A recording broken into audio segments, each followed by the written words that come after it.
All right, roll call. At-large Cummins. At-large Postian. Here. Ward 1 Welker. Present. Ward 2 Helm. Here. Ward 3 Johnston. Here. Okay, allegiance. I pledge allegiance to the flag of the United States of America and to the republic for which it stands, one nation, under God, indivisible, with liberty and justice for all.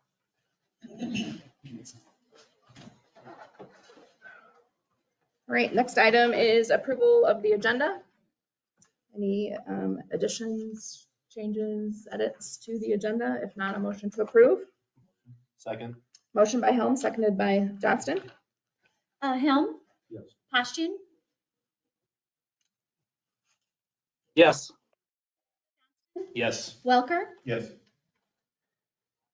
All right, next item on the agenda is the communication portion of the meeting. I think we have one scheduled. Bill, you want to come to the podium and just for the record, just state your name and your address, please. And Bill is here to discuss discussion of possible action concerning blocking the alley between East 12th and East 13th Street for it looks like to paint a building on your property. Okay. Phase 216 East 12th Street. I've got a professional crew that's going to paint it, but I would really like to not have any paint on anybody or anything. We only have 2 garages that face the alley, and both those neighbors will be notified. They'll give me at least a day's advance warning depending upon weather when they get there. They were there this morning and watched the building, so they're ready to go now when the weather park. It just ought to be a lot easier if we just block both ends of the alley, save a lot of traffic. It usually don't get that much, but you never know. What timeline, how long are we talking? 1 day. Okay. They said they do it in 1 day. And the 2 with access to the alley, they're okay? Yeah, both is Candace Dusenberry and Roger Hagan, both good neighbors. They don't have a problem with that. If they need to move their vehicles, we'll have them plenty in advance so they can move their vehicles. How soon is this going to be done, Bill? Hopefully yet this week, Oh, okay. if the weather will cooperate. I don't see a problem. Yeah. Motion. Yeah. Do we need a motion to approve that? Motion. Okay. So motion by Helm, seconded by Welker. Postian, Yes. Yes. Helm, Yes. There you go. Bill, you'll just let the neighbors know. Yes, we To got. notify them, okay. And if they could just deliver the blocks to the end of the alley, we'll take care of that. Okay. All right, thank you. Thank you. All right. Is there any, sorry, Larry. I did, I almost forgot. Sorry, No, that's okay. That's all right. Larry Hodgson, 210 Sixth Street. And I have a message for the city employees. And I'm a little disappointed that they're not more here because usually this site's full. But I wanted to acknowledge the efforts they made after that storm here a couple of weeks ago. It was a tremendous lot of damage down there. The electrical department had a lot of work to do. And even though nobody likes having the power out for 24 hours or whatever it was, I think we can be happy they got it back as soon as they did. The street department's been doing a good job of cleaning up the brush, getting that off the curbs. And I need all the city employees who participated in helping recover from that damage. I think they deserve our appreciation. And that made me think of one other thing, is that for a long time I've been thinking this, and maybe it's because I'm getting older and turning senile or something, I don't know. But I don't know, I think we take for granted too much of what happens, not only just around, but in the city. I get up in the morning, I flip a switch, I've got lights, turn on the faucet, I've got water. Garbage truck comes by, recycling truck comes by in a regular order. Streets are maintained as well as we can expect. And all the city employees are doing the best they can do. And I think we should show our appreciation for them and quit taking everything for granted and complaining when some little thing doesn't suit us. Agreed. Thank you, Larry. Yeah, the door was locked. I don't know if it's, I think it's, I don't, yeah, but it was around it. Maybe it's not tight enough. Maybe it's not pushed in. It's still around it, so I don't know if people can get in or not. I think she's lying, so I walked in for you. I'm like, it was locked when I came too, but yeah, you came in. Okay. All right, so next item on the agenda is the consent agenda. So these are routine items that will be enacted by one motion without separate discussion unless a council member requests separate consideration. So we have the approval of council meeting minutes from May 20th of 2024, library minutes of April 15th, 2024, library director's report April of 2024, cemetery minutes April 18th, 2024, cemetery minutes May 29th, 2024, new body fitness 5K and 1 mile run and walk scheduled for June 8th of 2024. Approval of the No One Fights Alone 5K for July 4th of 2024. Pay application number 3, Industrial Circuit Electrical Construction Project to Tri-City Electric of Iowa for $12,568.50. Approval of the Tipton Revitalization Incentive Program request for Dale and Cindy Cundy at 516 West 8th Street. Approval of the 4th of July parade and route, and approval of the claims register, which includes claims paid under the current purchase policy. Motion. Second. Okay, motion by Cummins, seconded by Johnston. Johnston, Yes. Welker, Yes. Cummins, Yes. Helm, Yes. Hodgson. Yes. All right, under city business, first item is a resolution number 060324A. It's a resolution to authorize the transfer of funds. These funds, these projects for these funds have all been closed out. The GEO bonds have been repaid or the ARPA project has been finalized. So this request is just to transfer the balances of those funds into the general fund. So this would be for interest payments that was acquired during that time.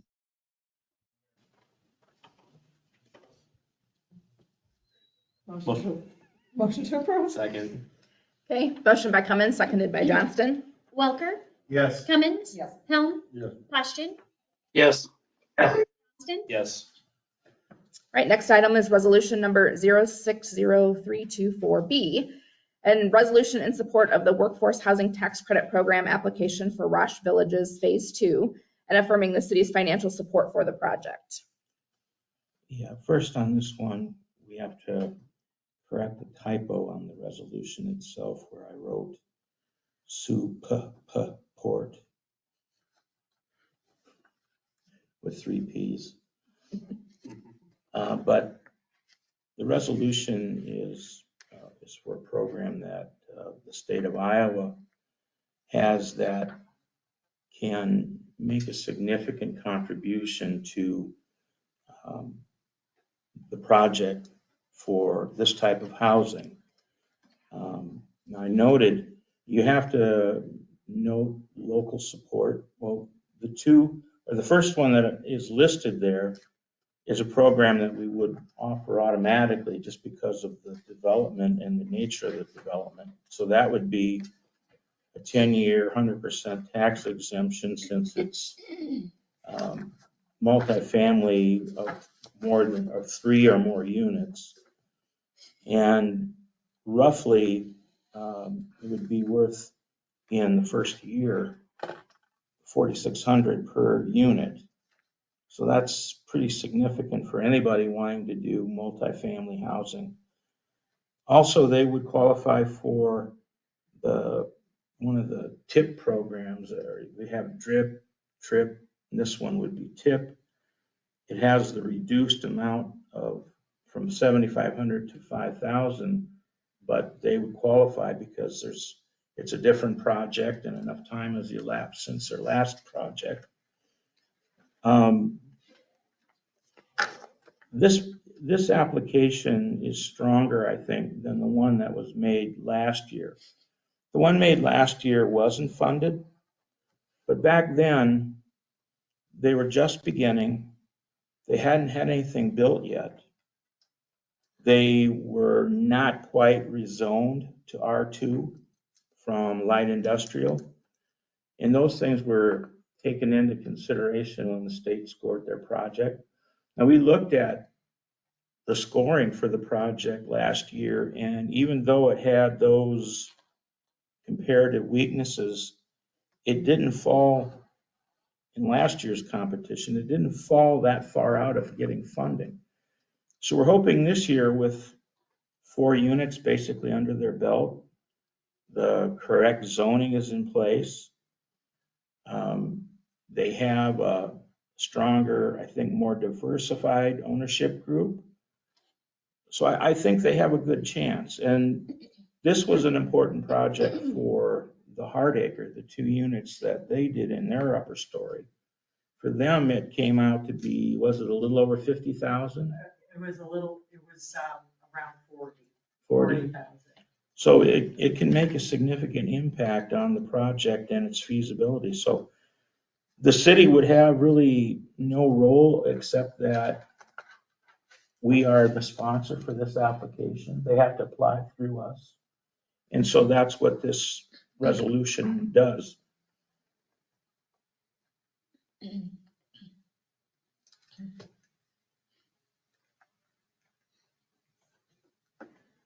I'll make a motion.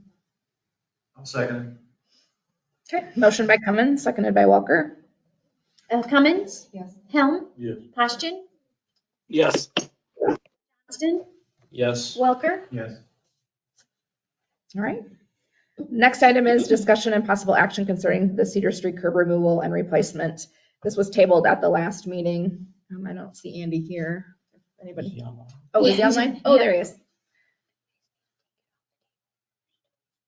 Are you there, Andy? Oh, there he Can is. you hear me all right? So do we need to, is there any additional questions or? I have to take it off the table first. So I need a motion to take it off the table. Sorry. Second. Motion by Cummins, seconded by Johnston. Helm, Yes. Poschin, Yes. Yes. Welker, Yes. Cummins. Yes. All right. So back to the discussion. Any additional discussion, thoughts, comments? Did you have anything, Andy, additional that you wanted to add?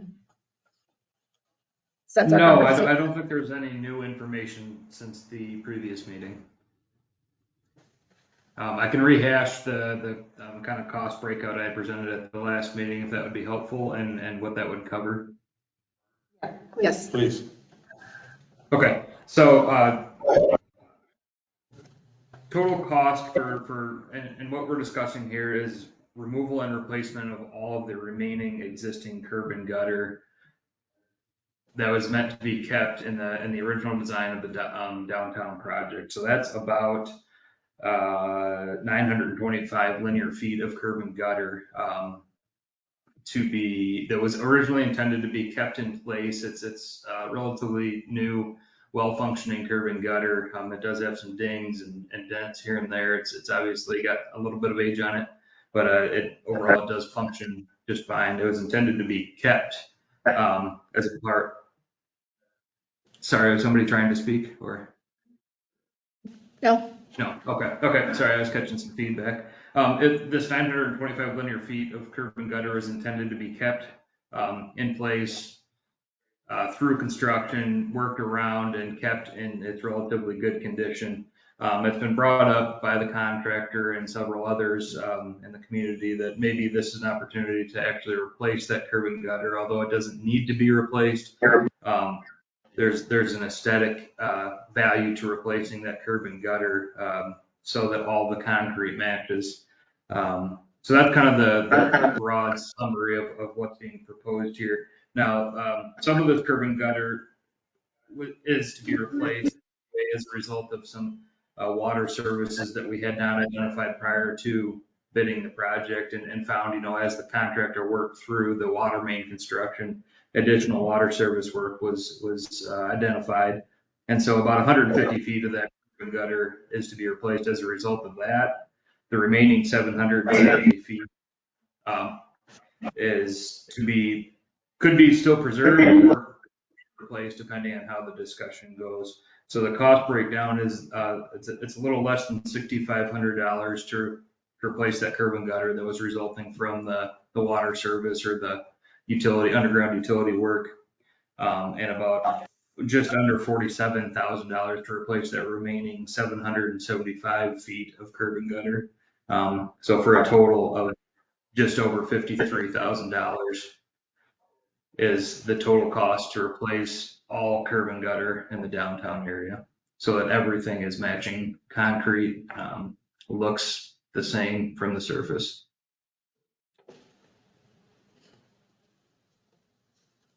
If I could just touch on what I did a little bit at the last meeting. I think it would be my guess if you decide not to do the change order, you'll probably get some compliments for trying to save money. But if it goes in and it looks mismatched, I think those compliments will change into questions about why did they do it that way? And why didn't they do a complete job? That kind of thing. Mm-hmm. I agree. I agree 100%. If we're gonna do this, let's do it right. Just replace it all. Jason? If that's a motion, I'll second it. I'll make a motion. All right, motion by Poshton, seconded by Cummins. Helm, Yes. Poshton, Yes. Johnston, Yes. Welker,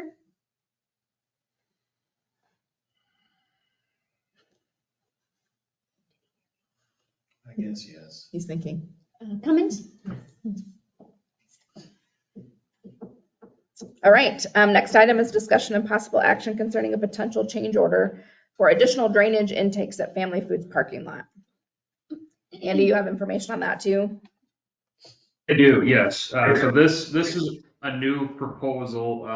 Actually, just prior to the meeting when I was in town here last time, I met with the property owners on the block between 6th and 7th, essentially the Family Foods property there. And there were some concerns expressed about the drainage in that area. And currently there's certainly valid concerns there. The drainage that's there right now is very problematic. They have ice jams, I think, in the winters. There's ponding that happens, I think, during the warmer months when rainfall can't quite make it to the intakes that are there. So we are addressing that quite a bit with the proposed design. We're actually lowering the roadway of Cedar Street in front of that property or that whole block to help get drainage off the adjacent properties and out into the street, into the gutters where it belongs. And then from there, it makes its way into the storm sewer system. So drainage, I do want to state, drainage is being addressed with the proposed design as it is currently. That being said, that there were some additional concerns addressed or voiced regarding, is there enough differential elevation essentially from the, say the parking lot along that block to the nearest intake to adequately drain everything. And there is, it's not optimal. The resulting slope between those 2 points is not optimal, but it does drain, and it does drain within, reasonable design criteria that we would generally use during street design. That being said, there is an opportunity to improve that condition if the city were to choose to extend it's about 55 feet of storm sewer along 6th Street is the nearest intake, and add a single intake closer to the intersection there at 6th Street. And what this would do is it would help address kind of what we refer to as like nuisance runoff. When you've got a pile of snow melting during the day, during the warmer days, during the winter, and then freezes overnight and causes ice, or if you've got a rainfall event and it doesn't quite fill the gutters and make it run all the way to the intakes. That sort of thing is what would be addressed and helped by adding this additional storm sewer and intake. But overall, it's really not going to improve or add to the capacity of the overall storm sewer system. It's really just to address the local drainage on that block and improve conditions, really, like I said, like what we call this nuisance runoff from snow melt and that sort of thing. And so for pricing on that, it's roughly $16,000 is what I came up with for an estimate. That's somewhat rough. I'd say in the range of $15,000 to $18,000 is what we're looking at to do that work, depending on how much street pavement the city would like to remove and replace as a part of that. I'm trying to think about how I could characterize that work better. Do I have the option to share the screen here at all? Would that be helpful? Good question. Probably not if we didn't give him administrative rights. I mean, the share button is there, but I think that's for you. You can make him a presenter. Can we? Yep, the top 3 buttons in the upper right. You have his profile. You should be able to click on him and make a presenter. It'll only be seen though on that laptop. Yeah, the only one that'll be able to see it That's is. true. Yeah. Yeah, So it probably isn't worth it because Amy will only be able to see it. Okay, I would just, I guess I hope I described that well enough. I'm used to looking at this stuff on plans and whatnot, so I hope I described that well enough. There's an existing intake, essentially, long story short, there's an existing intake just east of the driveway to that property that we're discussing on 6th Street, on the north side of 6th Street. And the proposal would be to extend about 50 feet of storm sewer out of that existing intake and add a new intake right at the driveway to Family Foods that comes off of 6th Street on the south end of that property. And the cost to do so is roughly $16,000 to $17,000, depending on the amount of pavement we'd need to replace or want to replace to accomplish that work.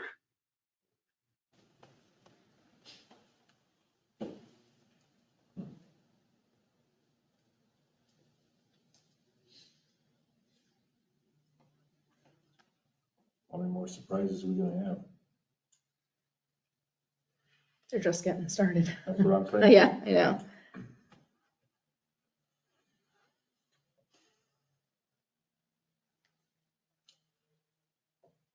Would you like to speak to this? Well, I mean, basically it's gonna take care of that 6th Street intersection or entrance. And that time's 3, 4, 5 inches of water sits in that. I mean, even this last weekend when it was raining, it was coming off of Cedar Street, which had been milled, and still flooded 3 or 4 inches of water in that intersection. They say they're going down to 0.5% slope, and it's gonna make it there, but if we're lowering the road, not changing the intake height, I don't see how we're gonna correct that issue. I agree with Brad.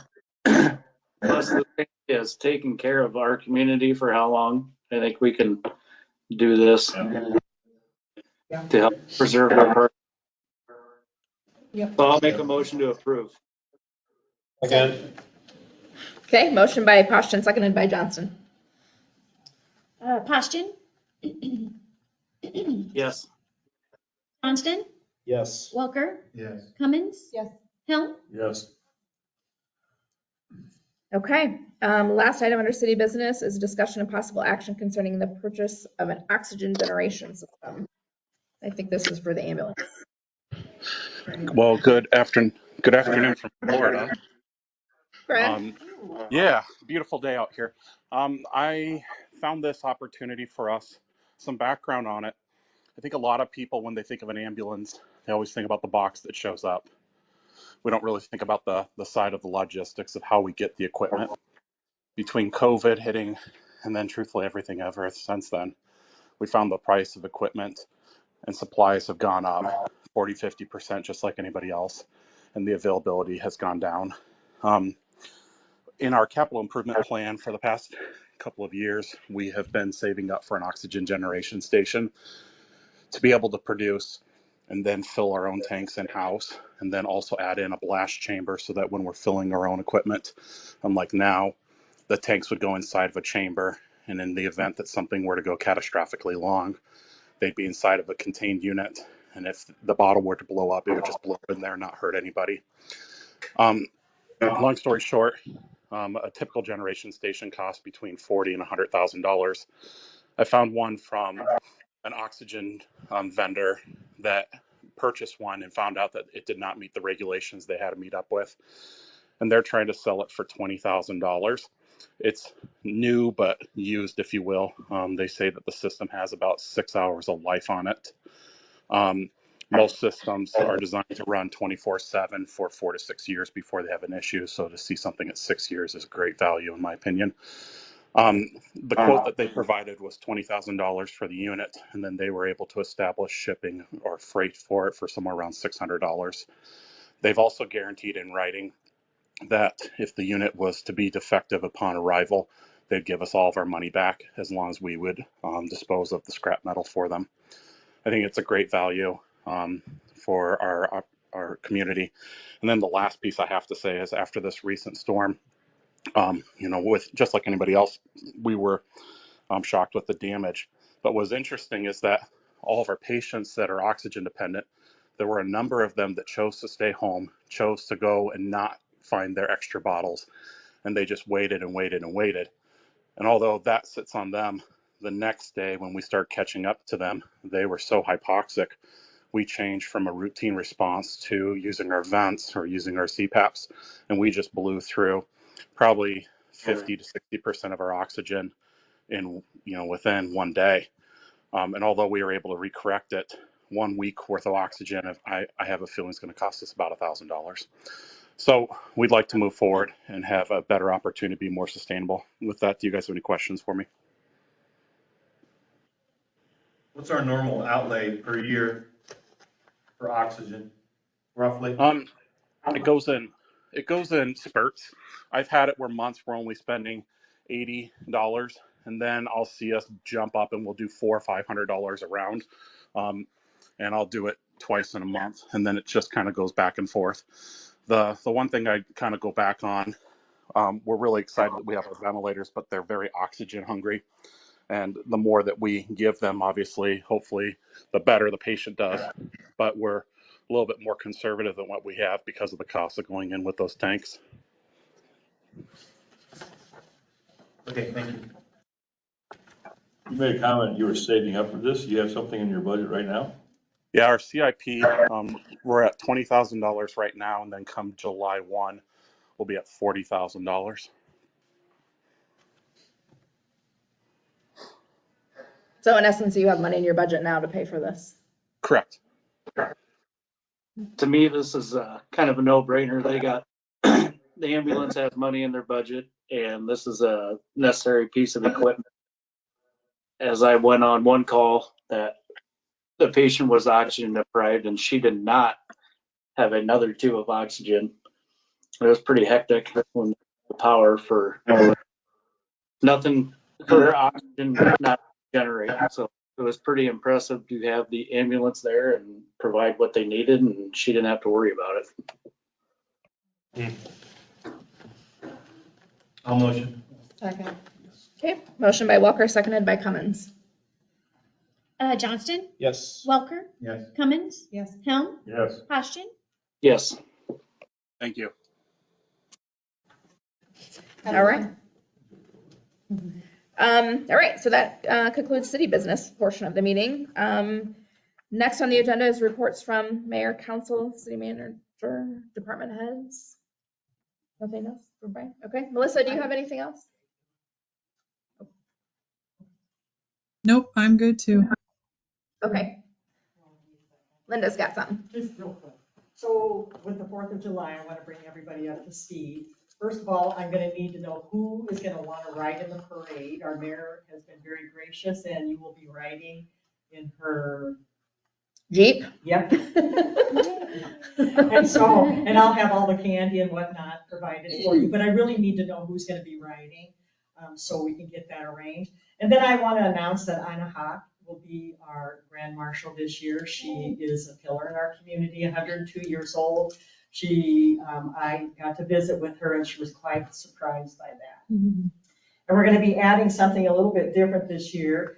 And then I will be also talking to the fire chief. We're going to start honoring our volunteer fire department members.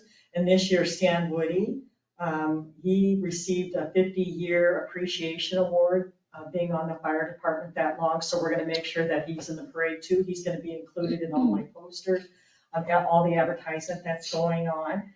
So, and then just real quick, I wanted to touch with the last two items. So I had talked to Mike Pelzer about horses in the parade. It's not anything new, everything, but we're going to be checking. They have to provide their certificate of liability insurance. And maybe Lisa can explain. You always have the great ones, with anything, and then you have the ones that want to break the rules. And last year, we had some rule breakers. We had two young girls on a horse.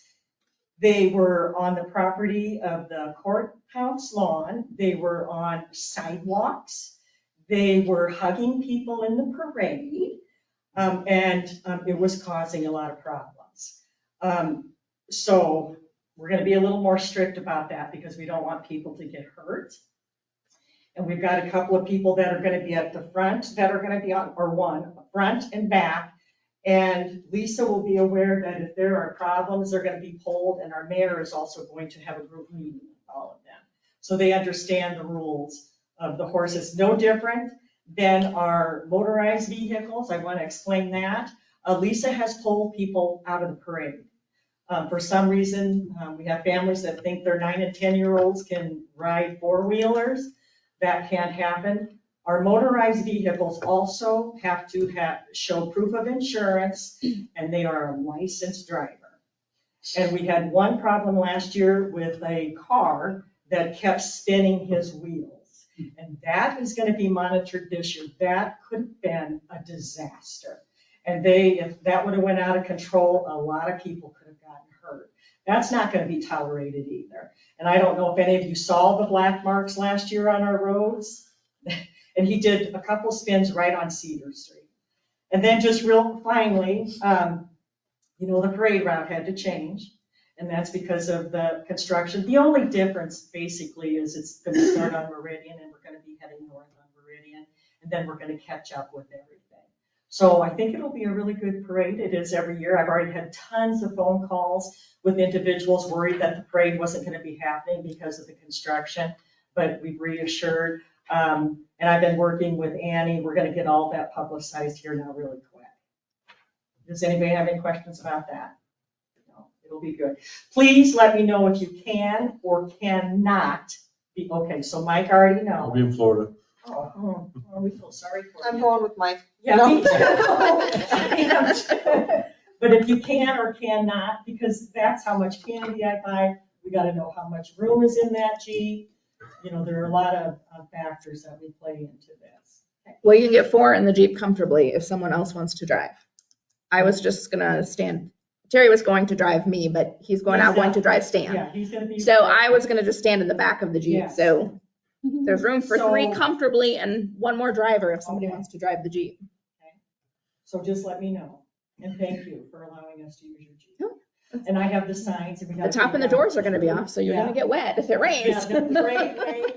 Mike, you don't need yours unless you're going to be at Disney World in the parade. You won't need that. No, I won't need that. One more thing, Linda, do we need to ask, and I can take care of this if you want me to, ask or designate some of our horse group to clean up their messes Yes. after the parade is over? Yeah. Yeah. Yes, thank you for Yeah. bringing Well, that. Michaela did it last year, I and know I'm sure she will. And Michaela, she is not the problem at all. No, I know. She better not be. No, she took a lot of things into her own hands last year. We, of course, welcome riders. That's not the issue, but we have to have riders just like dogs. You got to clean up and you got to be responsible. And, we had another horse that shouldn't have been in that parade last year. It was its first parade and it was so spooked, and that can be dangerous too. So we are going to be watching. I just want to make sure that we have the council's and the mayor's approval that when we see something like this, that we have the authority to take over and say, you cannot ride, because I don't want it coming back on us. That has only happened a couple of times, but I just want to make sure we're backed when we do something like that. Our responsibility is to keep everybody safe too. Okay. And I'm seeing nodding heads, so I'm taking that as. Yeah, absolutely. Okay. Yeah. Okay, very good, thank you.